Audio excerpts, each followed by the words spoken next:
안녕하세요. 저는 부산에서 횟집을 운영하고 있는 여자입니다.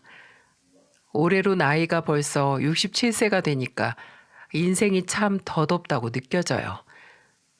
세 식구 모여 살면서 아무도 아프지 않고 건강하게만 지내면 잘 산다고 생각했습니다. 하지만 이런 제 믿음은 우습게 무너지고 말았어요. 제 나이쯤 되면 고민은 다 비슷하지 않습니까? 자식 걱정에 밤잠을 설치기도 하고 가족 걱정에 근심 내려놓을 날이 없더군요. 인생에 정답은 없다고 하던데 앞뒤가 꽉 막혀서 사면초가에 빠진 인생 같았답니다. 저는 항상 건강하기만 하면 해결 못할 일이 뭐가 있겠냐는 생각으로 살았어요. 하지만 3년 전 갑작스러운 남편의 암 판정에 제 인생은 흔들리기 시작했습니다. 오랜 시간 남편과 함께 운영해온 횟집인데 남편이 아프니까 어떻게 해야 되나 앞길이 막막했죠.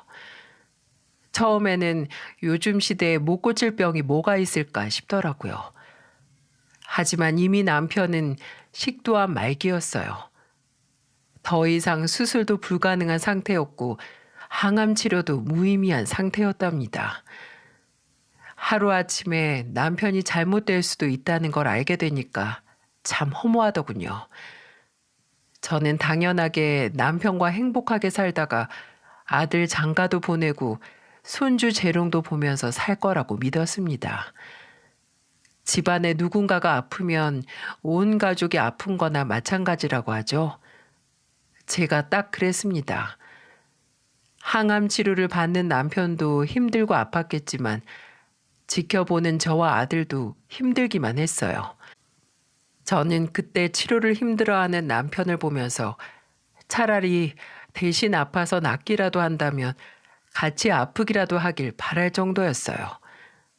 하지만 하늘도 무심하게 남편은 저와 아들만 남겨둔 채 세상을 떠나고 말았어요. 처음 둘이서 횟집을 차리고 고생도 참 많이 했는데 남편을 이렇게 허망하게 보낼 줄 알았다면 고생이라도 덜하게 해줄 걸 이런 생각까지 들더군요.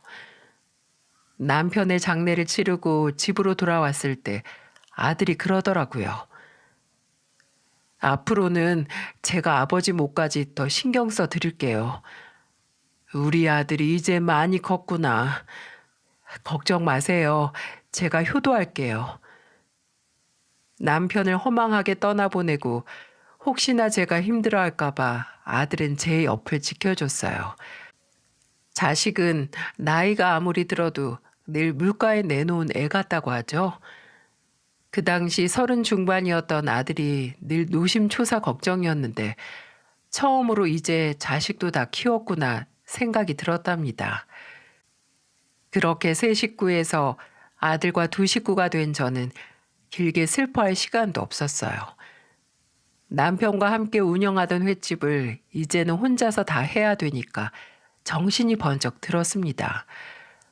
둘이 하던 일을 혼자 하려니까 보통 힘든 일이 아니었거든요. 처음에는 왜 그렇게 다 힘들고 어렵던지 오랜 시간 일하던 곳인데도 낯설었답니다. 하지만 시간이 약이라고 몇 달쯤 지나니까 억척스럽게 사라지더군요. 오랜 시간 둘이 하던 가게를 혼자서 3년이나 운영하게 된 겁니다. 처음에는 막막하기만 했던 일도 하나씩 해보니까 오히려 생각보다 쉬웠어요. 물론 하나뿐인 아들도 저를 돕겠다며 주말에는 도와주기도 했습니다. 옆에서 세심하게 가게도 신경 써주고 챙겨준 아들 덕분에 혼자서 가게를 운영할 수 있었어요. 아들은 평범한 회사원이었는데 그 당시에는 제가 혼자 밥이라도 먹을까 싶어 늘 저녁은 저랑 같이 먹으려고 하는 아들이었죠. 하나뿐인 아들 금지 오겹으로 키운 보람이 있구나 싶었다니까요. 남편의 빈자리도 점점 이겨낼 만큼 아들과 저는 3년간 참 열심히 살았습니다. 30 중반이었던 아들이 38살이 되던 해였어요. 이제는 어느 정도 남편의 빈자리도 적응이 될 무렵 아들은 제게 폭탄 선언을 하더군요. 정말 꿈에도 상상 못했던 일이었어요. 그날은 횟집도 정기 휴일이었던 날이라 오랜만에 집에서 푹 쉬고 있을 때였습니다. 평소처럼 아들이 집에 오는구나 싶었는데 웬 낯선 여자랑 같이 들어오는 거예요. 아들과 함께 들어온 여자는 한눈에 봐도 사나워 보였고 딱 봐도 한 성격 하겠구나 싶은 인상이었죠. 그런데 꼭 이렇게 생긴 사람들이 생긴 대로 논다는 말 있잖아요. 아들 옆에 딱 붙어서 저를 보면서 껌을 씹으면서 제게 인사를 하는데 와, 진짜 예절은 밥 말아 먹었구나 생각했습니다. 그런데 이런 저를 더 황당하게 만든 건 저를 보면서 말하는 아들의 말이었어요. 어머니, 이쪽은 제 여자친구예요. 오늘 결혼 허락 받으러 왔어요. 결혼? 여자친구 있는 것도 이제 알았는데 갑자기 무슨 결혼을 한다는 거야? 일단 자세한 건 다 말씀드릴게요. 정말 뒤통수라도 맞은 기분이었습니다. 갑자기 낯선 여자를 데려와서 결혼하겠다는 아들을 보자 어디서 이런 여자애랑 눈이 맞았나 의아했어요. 그런데 아들 옆에 있던 여자친구라는 여자가 저를 보면서 껌을 씹은 채로 웃으면서 인사하더군요. 어머님, 안녕하세요. 처음 뵙겠습니다. 정말 내 자식 같았으면 등짝이라도 때리고 껌이라도 뱉고 말하라면서 소리치고 싶었어요. 아무리 요즘 세상이 바뀌었다지만 이건 아니지 않나요? 결혼 허락 받으러 왔다는 사람이 껌이나 땡땡 씹으면서 인사를 하다뇨. 저는 정말 기가 막힐 노릇이었습니다. 그래도 뭐라고 말하는지 말은 들어봐야겠다 싶어서 일단 거실에 다 같이 둘러앉았어요. 왜 둘이 눈이 맞았는지부터 궁금해 미칠 지경이었죠. 어색하게 마주 앉자마자 저는 단도직입적으로 아들한테 물었어요. 그러자 아들은 어색한 목소리로 저를 보며 대답하더군요. 그게 우선 갑자기 결혼을 서두른 건 지금 여자친구가 임신 6개월이라서 어쩔 수가 없었어요. 제 아이를 임신한 여잔데 제가 책임져야죠. 임신을 했다고? 여자친구가 있었던 것도 몰랐는데 갑자기 임신이라니 그게 무슨 소리야? 저는 아들의 이어지는 충격 고백에 정신이 아득해지는 것 같았습니다. 보통은 아들 여자친구를 소개받고 나면 서로 통성명도 하고 파악하는 시간이 있어야 하는데 저는 처음 본 날 며느리로 받아들이게 생긴 거예요. 그렇다고 마음에 드는 사람이었다면 제가 이렇게까지 황당했겠습니까? 갑자기 여자친구라면서 들이닥치더니 이제는 임신했다면서 결혼하겠다는데 제가 뒷목 잡을 상황 아닌가요? 아들도 제 표정이 심상치 않다는 걸 느꼈는지 제 앞에서 무릎을 꿇으며 말하더군요. 저 가정 꾸려서 잘 살게요. 갑자기 말씀드려서 황당하시는 거 아는데 제가 할 도리는 해야 될 것 같아요. 꼭 책임지고 싶어요. 아들은 제게 결혼해야겠다면서 무릎을 꿇었고 그런 아들을 보자 미치겠다 싶더군요. 그런데 그 옆에 있던 예비 며느리는 또다시 껌을 씹어대면서 제게 말했습니다. 어머님, 저 좀 잘 부탁드려요. 제가 보다시피 임신 중이라서요. 그놈의 껌 좀 뱉고 말할 수 없어요? 임신한 사람이 행동을 조신하게 해야지. 처음 왔을 때부터 껌 씹는 게 거슬렸는데 끝까지 제 앞에서 껌을 씹으며 말하는 모습이 거슬려서 날카롭게 쏘아붙이듯이 지적해 버렸습니다. 그랬더니 그제야 눈치를 보면서 껌을 뱉는 거예요. 대한민국의 아들 여자친구 만나자마자 껌 뱉으라는 말 내뱉은 여자가 또 있을까 싶더군요. 아들은 끝까지 무릎을 꿇고 제게 결혼을 허락해 달라면서 빌었어요. 기가 막힐 노릇이었습니다. 그렇다고 임신한 사람까지 내쫓으면서 문전박대할 수도 없고 제 속이 썩어가는 것 같았습니다. 그래서 우선 침착하게 자초지종부터 물어야겠다 싶었습니다. 저는 우선 아들한테 듣도 보도 못했던 여자친구를 어떻게 만나게 됐는지부터 알아야 했어요. 여전히 제 앞에 죄인처럼 무릎을 꿇고 있는 아들을 보며 단호한 목소리로 물었습니다.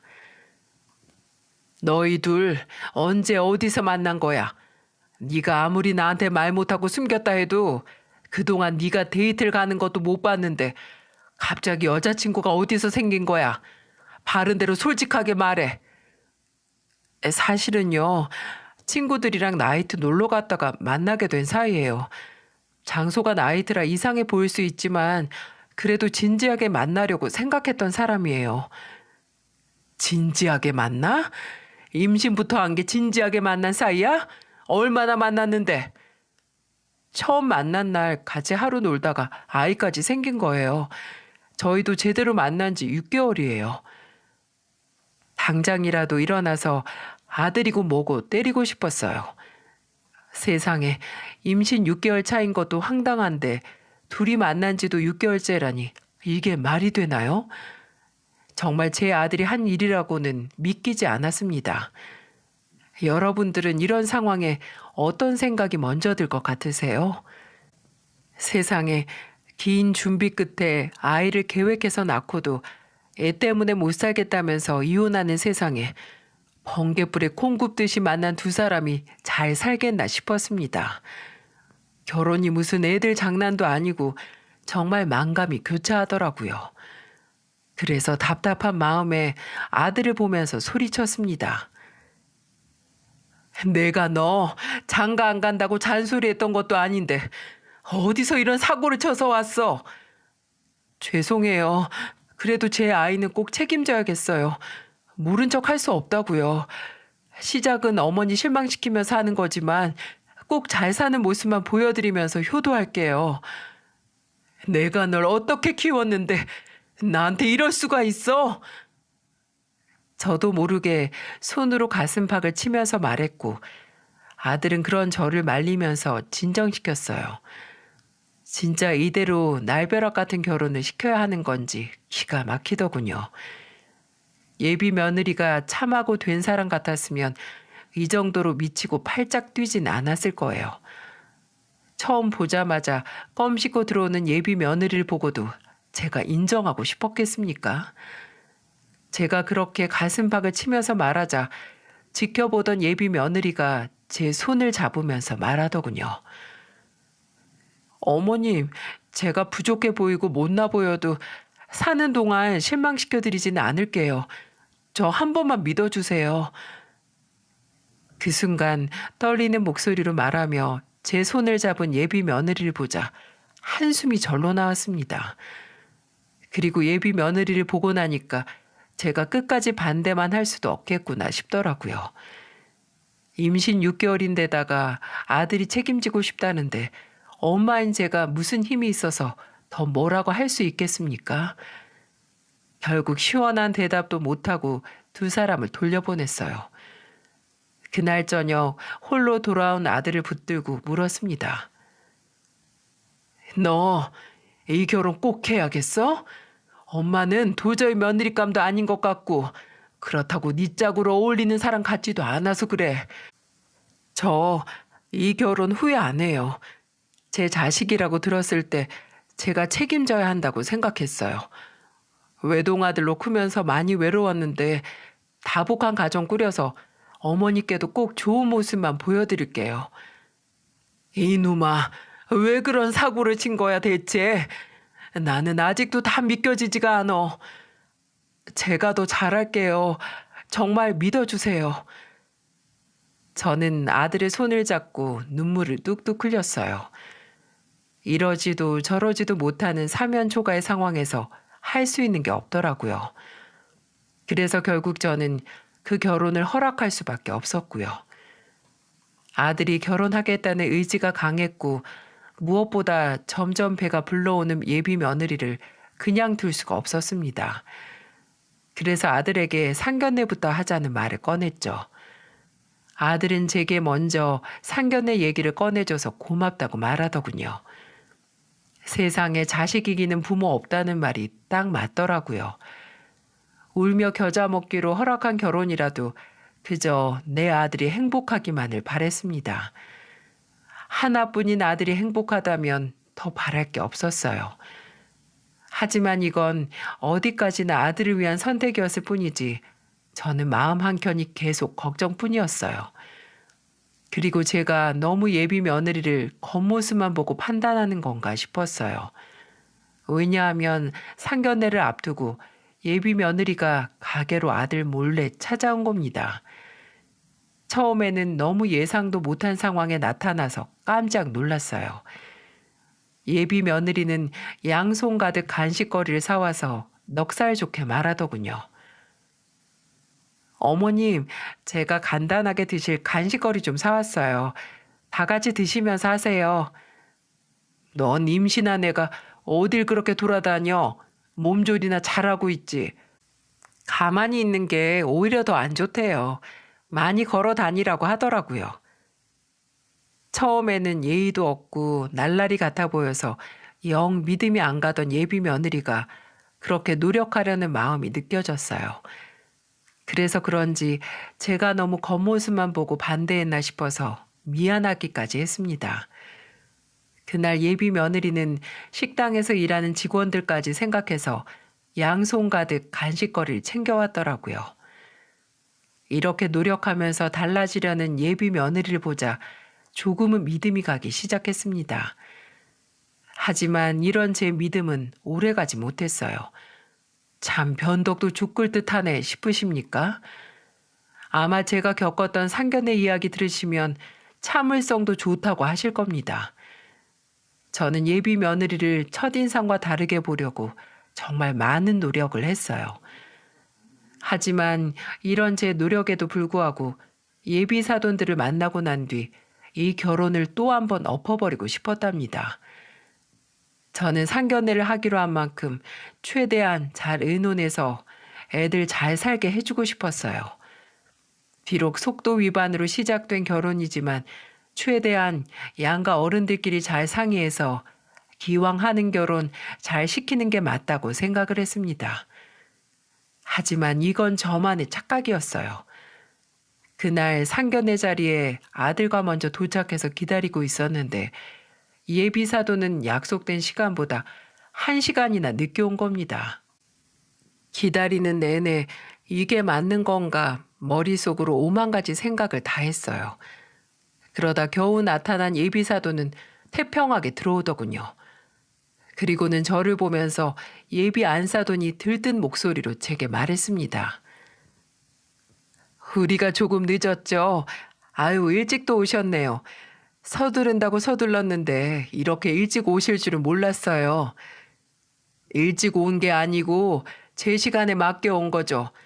1시간이나 늦어서 사고라도 난 줄 알았는데 이렇게 태평하게 오신 걸 보니 다행이네요. 아유, 걱정까지 해주시고 감사해요. 어서 앉아서 우리 애들 결혼 얘기나 해봐요. 예비 며느리를 처음 봤을 때만큼이나 기가 막혔어요.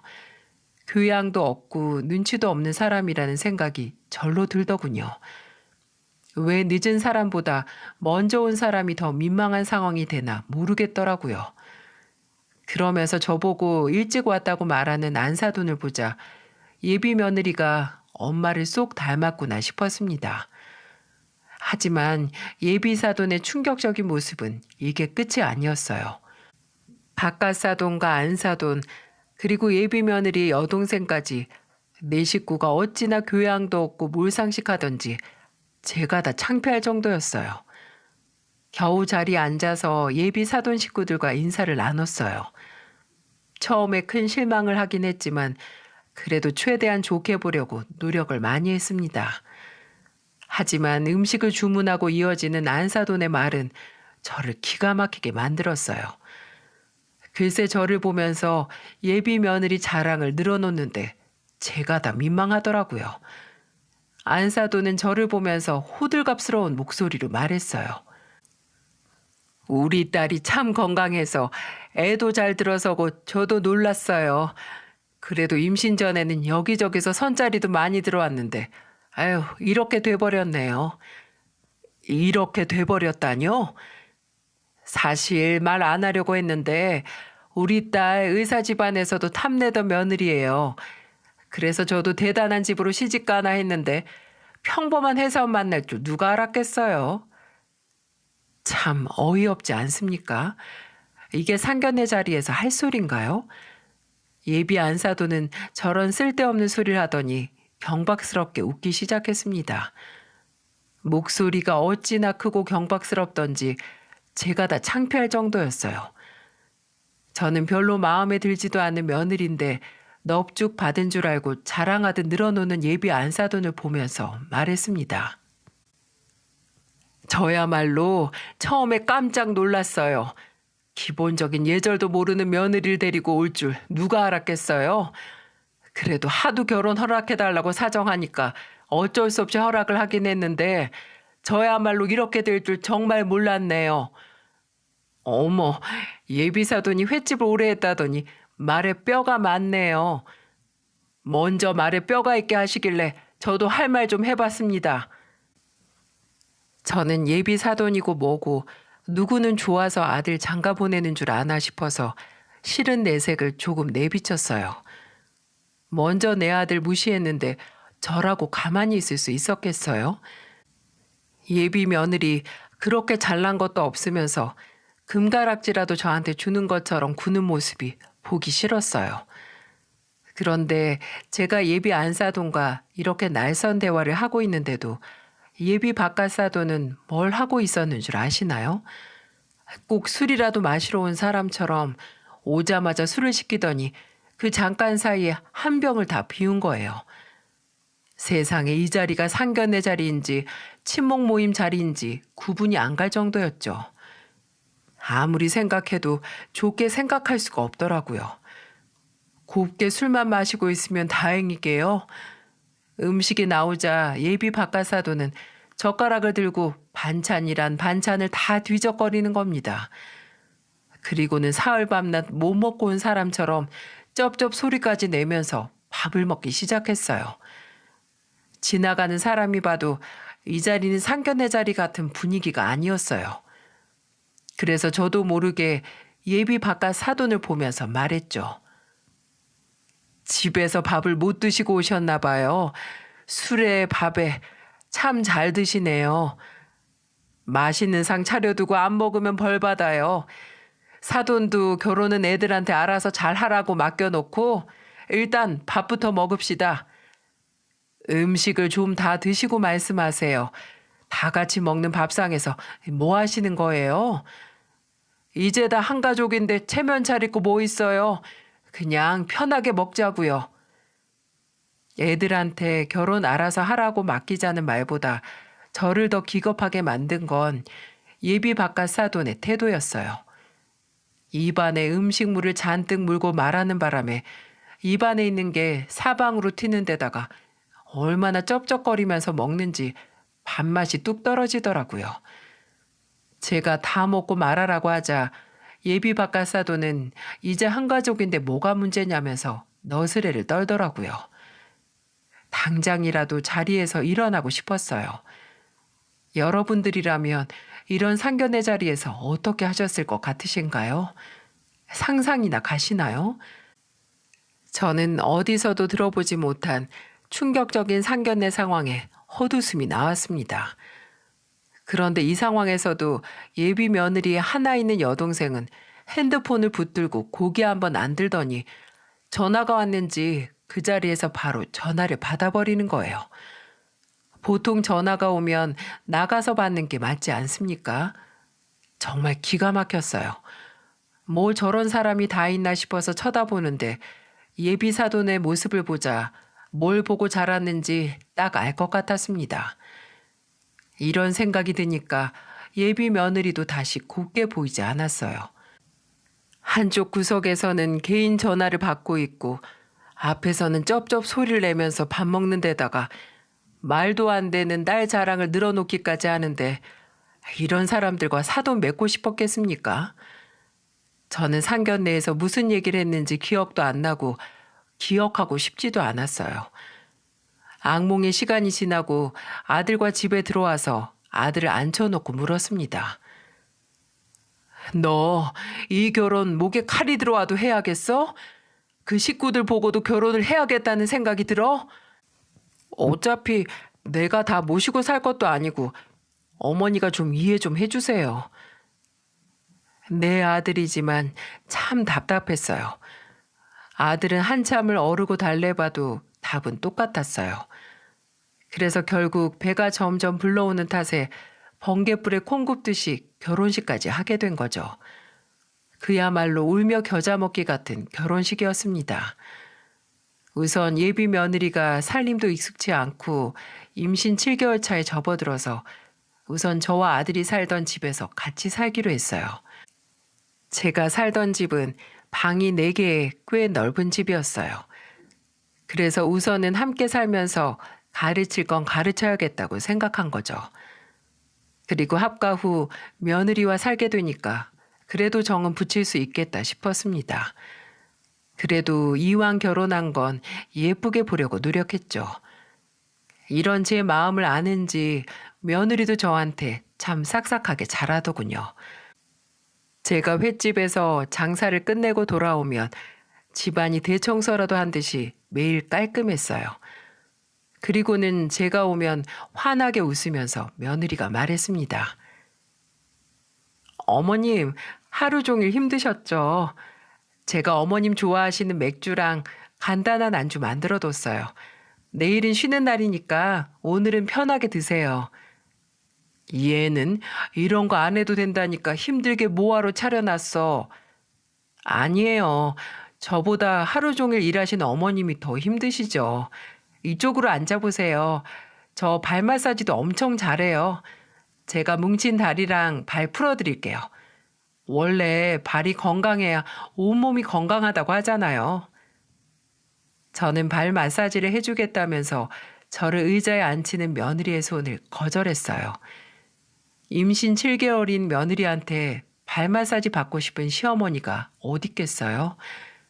하지만 며느리는 한사 꼭꼭 해줘야 된다면서 발 마사지까지 해주더군요. 살다 보니 싹싹한 구석이 있는 며느리의 모습에 조금씩 제 마음이 열리고 있었어요. 그런데 얼마 못 가서 며느리의 수상한 행동이 발견됐어요. 아들이 며느리랑 방에서 이야기를 하는데 방문이 살짝 열려 있어서 제가 들으려고 안 해도 다 들리는 대화였습니다. 아들은 심각한 목소리로 며느리에게 이렇게 말했어요. 저번에는 장인어른 교통사고 때문에 2천만 원 드리고 처제 또 결혼한다고 해서 1,000만 원까지 줬는데 이번엔 장모님이야? 나도 엄마한테 말해봤는데 좀 급한가 봐. 내 동생 결혼하는 사람 집안이 혼수로 바라는 게 많은 것 같아. 그냥 분수껏 해야지. 우리가 처제 결혼 준비를 다 도와줄 수도 없는 노릇이잖아. 가만 듣다 보니까 사돈 처녀가 결혼 준비를 하는 것 같은데 며느리가 돈을 요구하는 것 같았어요. 이보다 더 황당한 일이 또 있을까요? 그때는 정말 아들을 장가 보낸 게 아니라 거머리가 붙었나 싶더라고요. 어찌나 속에서 천불이 나던지. 저는 참지 못하고 방문을 열고 들어갔어요. 그리고 며느리를 보면서 호통쳤습니다. 이게 다 무슨 소리야? 왜 우리 아들이 사돈 처녀 결혼하는데 혼수할 돈을 보태? 그리고 왜 네 아버지 교통사고 난 돈까지 우리 아들한테 손을 벌려? 어머님, 그게 아니고 우선 제가 다 설명드릴게요. 며느리는 저를 보고 당황한 표정을 짓더니 싹싹 빌면서 다 설명하겠다고 말했어요. 아들도 저를 보고 깜짝 놀라면서 저를 진정시켰습니다.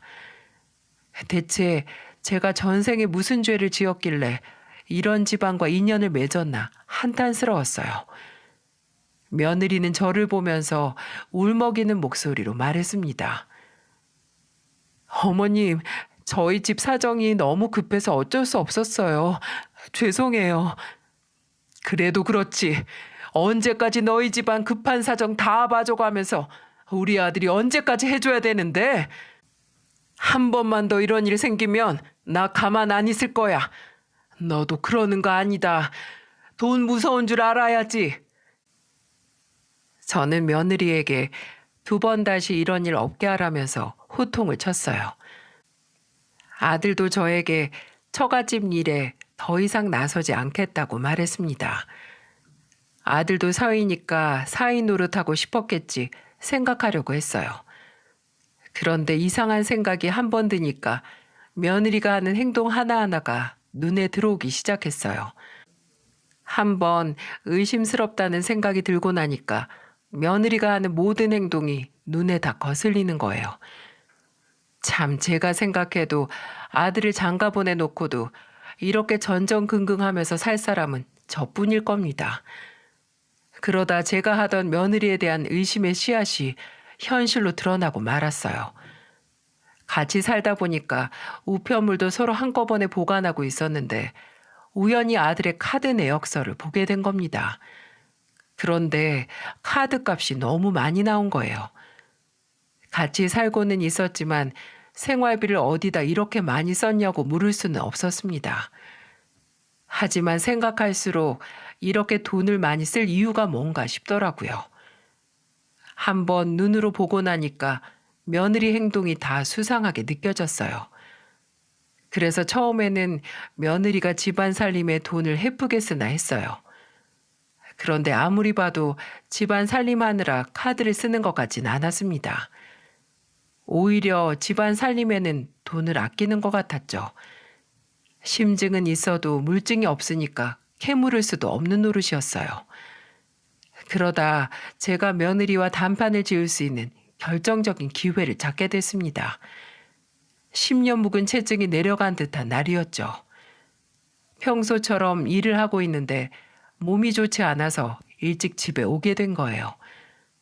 집에 와보니 며느리가 거실 소파에서 잠을 자고 있더군요. 여기까지는 별다른 게 없었어요. 그런데 왠지 며느리가 소파 앞 탁자에 올려둔 핸드폰을 확인해보고 싶은 겁니다.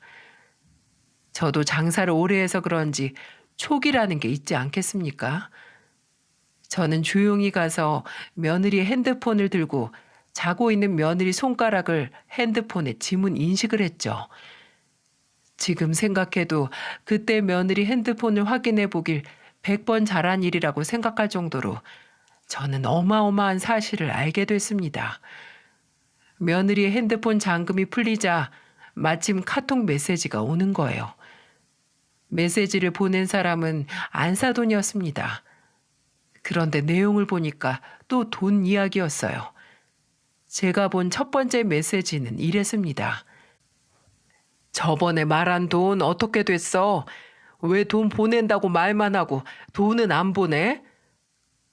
제가 그렇게 화를 냈는데도 며느리는 여전히 친정에 돈을 보내고 있는 걸 알게 된 거예요. 기가 막힌 상황에 저는 며느리가 안사돈과 주고받던 대화를 전부 보게 됐습니다. 메시지 내용은 충격적이었어요. 사람이 아무리 앞뒤가 다르다지만 모녀가 나란히 칼만 안 들었지 완전 날강도 같았어요. 안사돈이 보낸 메시지를 누르자 2사람이 주고받은 내용이 보였어요. 정말 충격적이었습니다. 모녀 간에 나눈 대화라고는 상상도 못할 내용이었어요. 제가 본 내용을 정리해보자면 이랬습니다. 이 애가 그렇게 셈이 느려서 언제 내 돈 다 갚으려는 거야? 돈 좀 빨리 보내. 아유, 시애미가 눈치가 백단이야. 요새 눈치가 이상하니까 좀 기다려봐. 잘 좀 구슬려봐. 너 옛날에 내 가게에서 일할 때 그런 거 잘했잖아.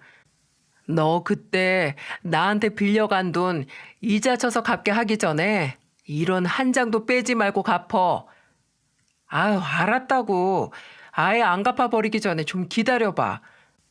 뭐 안 갚어? 네가 내 돈 안 갚으면 나는 너 유흥업소에서 일했던 거 다 말해버릴 거야. 알아서 처신 똑바로 해. 내 가게에서 일했으니까 이 정도로 참아주는 거야.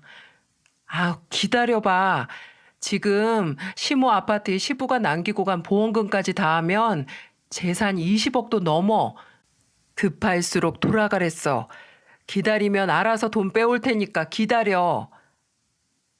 이게 모녀지간에 나눈 대화라고 믿어지시나요? 저는 놀람과 충격 속에 입을 다물지 못했습니다. 며느리가 유흥업소에서 일했다는 사실도 놀라운데 그 가게가 안 사돈 가게라니 믿어질 수 있겠어요? 그래도 이 와중에 지금이라도 알게 된 게 다행이다 싶었죠. 먼저 하늘로 간 남편이 정신 차리라면서 내려준 기회 같았습니다. 저는 며느리와 안사돈이 주고받은 내용을 전부 캡처해서 제 핸드폰으로 보냈어요. 진짜 기도 안 찼습니다. 그리고 아들도 이 사실을 알아야 할 것 같아서 캡처한 내용을 전부 보내줬어요. 어쩌다가 이런 콩가루 집안이랑 엮인 건지 지금이라도 엎어버려야겠다고 다짐하자 소파에서 세상 모르고 자고 있던 며느리가 뻔뻔하다 싶었습니다. 그래서 저는 핸드폰을 내려두고 며느리의 뺨을 내리쳤어요. 임산부고 뭐고 그 순간에는 사기꾼으로 보이더군요. 그러자 며느리는 깜짝 놀라서 일어났고 저는 머리끄댕이를 잡고 흔들면서 소리쳤어요. 이야, 이 나쁜 년아. 네가 감히 우리 집 재산을 노려? 네가 뭔데? 아, 어머니 왜 이러세요? 이거 놓고 말씀하세요. 지금 내가 놓고 말하게 생겼어? 너 뭐 하던 년이야? 유흥업소에서 일했던 주제에 어디서 순진한 척이야? 저는 악을 쓰며 며느리 머리끄댕이를 잡고 흔들었습니다. 치고받고 하다 보니까 거실이 개판이 되는 줄도 모르고 둘이서 난리도 아니었어요. 그러던 사이 모든 사실을 알게 된 아들이 집으로 들어왔고 저와 며느리를 뜯어 말렸습니다. 저는 아들을 보면서 엉망이 된 며느리를 손가락질하면서 말했어요. 얘 보통 여자애 아니야. 너 알고 있었어? 유흥업소에서 일했던 거? 그리고 그 가게 네 장모 가게였다는데 집구석 한번 잘 굴러간다. 저도 어머니가 보내준 메시지 보고 알았어요. 이 나쁜 년아. 아들한테 물어보나 마나였습니다. 이런 사실을 전혀 몰랐던 아들은 제가 보낸 문자를 보고 알았던 거예요. 그리고 아들은 며느리를 보자마자 악에 바친 욕을 퍼붓기 시작했고요. 믿었던 사람한테 배신당하고 제정신일 수 있겠어요? 저는 아들이 욕을 하면서 화내는 걸 지켜볼 뿐이었어요. 하지만 아들이 느낀 배신감이 어느 정도일지 제 가슴이 다 아파오더군요. 그러자 며느리는 갑자기 무릎을 꿇으면서 말했어요. 당신이 배신감 느끼는 거 다 아는데 정말 너무하는 거 아니야? 그래도 내 뱃속에 당신 아들이 있는데 어떻게 그럴 수가 있어?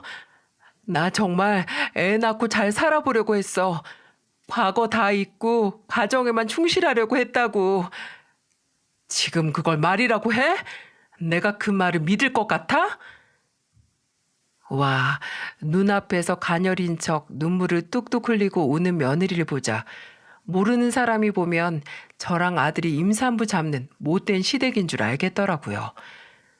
저는 더 이상 며느리를 눈뜨고 볼 수 없어서 차마 아들에게 보내지 못했던 메시지 내용을 하나 열어보았어요. 차마 아들이 상처받을까봐 보내지 못했던 내용은 이랬습니다. 민영아, 나한테만 솔직히 말해봐. 네 남편 사랑해? 애 낳고 정말 잘 살 수 있겠어? 사랑이 밥 먹여줘.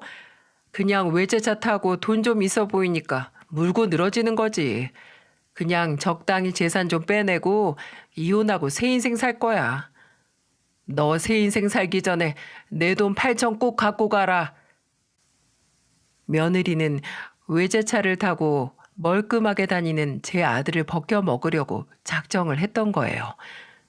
아들이 상처받을까봐 망설였는데 며느리가 거짓말하는 걸 보니까 현실을 꼭 알려야겠다 싶어서 보여줬습니다. 차라리 매도 빨리 맞게 하는 게 낫겠구나 싶었죠. 그래서 아들에게 메시지 내용을 보여주고는 며느리를 보면서 호통을 쳤습니다. 입만 열면 거짓말이네. 모녀가 쌍으로 사기꾼이야. 하긴 사기꾼 엄마 밑에서 컸으니까 딸도 보고 배운 거겠지. 솔직히 뱃속 애가 우리 아들 애가 맞는지도 의심스러워. 어머님, 정말이에요. 저 좀 믿어주세요. 믿을 만한 짓을 해야 믿지. 이 상황에 내가 널 어떻게 믿니? 지나가는 개를 믿겠다. 저는 끝까지 믿어달라면서 눈물로 말하는 며느리에게 화를 버럭 냈어요. 이렇게 다 까발려지고도 믿어달라니 누구를 바보로 하나 싶더라고요. 제가 뱃속에도 의심스럽다고 하니까 아들도 제 말에 공감이라도 한 듯 며느리를 보면서 단호하게 말했습니다. 솔직히 나도 내 애인지도 모르겠다. 그날 하루 같이 놀았는데 내 애라고 어떻게 단정지어? 이런 마음으로 당신이랑 더는 못 살아. 우선 집에서 나가. 나중에 애가 태어나면 그때 다시 얘기해. 나 임산부야. 진짜 당신 자식이면 어쩌려고 그러는데. 어떤 결과여도 이혼하는 건 똑같아. 만약 진짜로 내 자식이면 아빠로서 위자료도 주고 양육비도 줄게. 그런데 내 자식 아닌 거 밝혀지면 그 대가를 다 치르게 될 거야. 당신한테 걸 수 있는 소송은 모조리 걸어서 산 지옥을 만들어 줄 거야. 여보, 일단 진정 좀 해. 당신 자식 맞다니까? 내가 설마 그런 짓까지 했겠어? 며느리는 급했는지 아들 다리를 붙들고 애원하고 있더라고요. 결국 보다 못한 제가 며느리를 떼놨습니다. 저라고 이런 사기꾼 같은 며느리 이면을 다 듣고 나서 제대로 살 수 있었겠습니까? 그래서 저는 며느리를 아들한테 떼어 놓으면서 며느리를 보면서 단호하게 말했죠. 나도 너 같은 애랑 한시도 못 산다. 당장 내 집에서 나가. 나중에 애 태어나면 그때 그에 맞게 알아서 해줄 테니까. 울며 불며 매달리는 며느리를 매몰차게 밀어냈습니다. 아들은 방에 있던 며느리 짐을 모조리 거실로 가져왔어요. 그리고는 안 나가려고 버티는 며느리를 짐가방이랑 같이 내쫓아 버렸습니다. 그리고는 아들의 전화기로 안사돈한테 전화해서 이렇게 말했어요. 당신 가게에서 일하던 종업원 내쫓았으니까 데려가서 빚이나 갚으라고 하세요. 어딜 사기꾼 집안에서 우리 집을 넘봅니까? 3달 뒤에 다 밝혀지면 나 정말 가만 안 있을 거예요. 그리고 그땐 우리 집에 뜯어간 돈 다 갚을 준비나 해요. 저는 거지 같은 집구석이라며 안사돈한테도 욕을 한 바가지 하고 끊어버렸어요. 진짜로 제대로 잘못 걸렸다고밖에 할 말이 없었어요. 쓰다 보니까 그때의 분노가 또 한 번 느껴지네요. 저와 아들은 며느리를 쫓아내고 출산날만 기다렸어요. 왜냐하면 그동안 며느리가 정말로 제 아들의 자식이라면서 수도 없이 전화를 하고 있었거든요. 그래서 정말 제 손자일까 싶었어요. 그래서 양쪽 집안이 며느리 출산날만 기다렸습니다. 드디어 기다리던 출산일이 다가왔고 며칠 뒤 유전자 검사를 해봤어요. 그런데 결과가 어땠는 줄 아시나요? 제 아들의 친자식이 아니었던 겁니다. 진짜 기가 막히지 않나요? 그러면서 왜 그렇게 제 아들 자식이라고 우긴 건지 어처구니가 없더라고요. 저는 결과지를 며느리 얼굴에 던지면서 말했습니다. 어디서 다 들킬 만한 뻔한 거짓말 하고 있어. 감히 다른 사람 자식을 내 아들한테 들이밀어? 어머니, 저 진짜 남편 아들인 줄 알았어요. 정말이에요. 사랑했다니까요. 누가 네 어머님이고 남편인데 말 똑바로 해. 그리고 뭐 사랑? 웃기는 소리 하지도 마. 얼마나 놀고 다녔으면 애 아빠도 몰라. 저 그때 나이트에서 많이 놀긴 했지만 그래도 정말 사랑해서 결혼했던 거예요. 저 믿어주세요. 나는 네가 콩으로 메주를 만든다고 해도 못 믿어. 그런데 뭘 믿어달라는 거야? 가서 네 엄마 빚이나 갚고 있어. 그렇게 있으면 곧 우리 아들이 건 소송장도 도착할 테니까 딱 기다리고 있어. 네 자식이 불쌍하다. 저는 끝까지 믿어달라는 며느리를 뒤로하고 아들과 병원을 나와버렸어요. 아들도 더 이상 화낼 가치조차 없다면서 저를 이끌더군요. 그리고 아들은 바로 소송 준비를 했어요. 혼인 무효 소송과 위자료를 받아내기 위한 소송이었죠. 살면서 안 겪어도 될 일을 참 길게도 겪은 것 같지 않나요? 그렇게 지독했던 며느리와의 악연을 끊어내기 위해서 법정 싸움을 이어가고 있습니다. 현재 진행 중이지만 곧 결과가 나올 것 같네요. 그런데 정말 웃긴 건 멍청한 사기꾼 며느리는 정말로 제 아들 친자식인 줄 알았나 봅니다. 매번 술을 먹고 전화해서 아들한테 이런 하소연을 늘어놓더라고요. 나는 정말 당신 아들인 줄 알았어. 이건 진짜야. 그러니까 위자료만이라도 소송 취하해주면 안 될까? 나 사는 게 너무 힘들어.